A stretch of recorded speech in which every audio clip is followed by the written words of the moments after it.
এখন পর্যন্ত ছেলে রিলিজ হয়েছে কি হয়ে নাই আমি কিছু জানতে পারছি না। বারবার অজ্ঞান হয়ে যাচ্ছে স্ত্রী ও মা। ছেলে কেমন আছে জানা নেই কারোর। রান্না বন্ধ, কোনো রকমে জল খেয়ে দিন কাটাচ্ছে পুনমের পরিবার। কয়েকদিন পার, এখনো ছেলে কেমন আছে, কোথায় আছে জানা নেই পুনমের পরিবারের। উৎকণ্ঠায় দিন কাটাচ্ছে জওয়ানের বাবা, মা ও স্ত্রী, সন্তান। ছেলের কথা ভেবে বারবার অজ্ঞান হয়ে যাচ্ছে পুনমের মা দেবন্তী দেবী এবং স্ত্রী রজনীরও অবস্থা ভালো নয়। হুগলির রিষড়া পুরসভার 13 নম্বর ওয়ার্ডের হরিসভা বাসিন্দা বছর 40-এর পুনম কুমার সাউ পাকিস্তানের রেঞ্জারের হাতে আটক হন।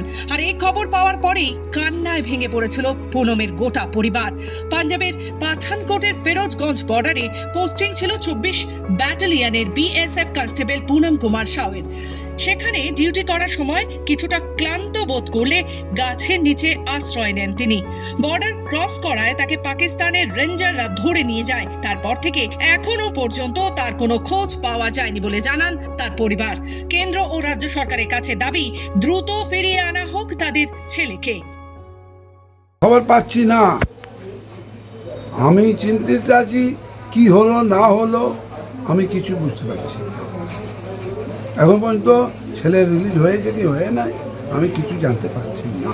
আর টেনশন মানে চিন্তিত, অত চিন্তিত আছি মানে আমি, আমার বউ, আমার বৌমা, আমার বাড়িতে পুরো ফ্যামিলি চিন্তিত আছে কি হলো না হলো আমি বুঝতে পারছি না। কারোর সঙ্গে কি কথা হয়েছে? না, কারোর সঙ্গে কথা হয়নি। একটু আগে আমি এক্সচেঞ্জ অফিসে ফোন করেছিলাম, ও বলছে কি ফ্ল্যান মিটিং চলছে।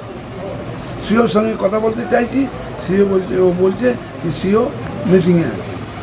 কি চাইছেন আপনারা আমি প্রধানমন্ত্রী? চাইছি আমার ছেলে রিলিজ হয়ে যাক, আবার ভারতের সেবার মধ্যে লেগে যাক,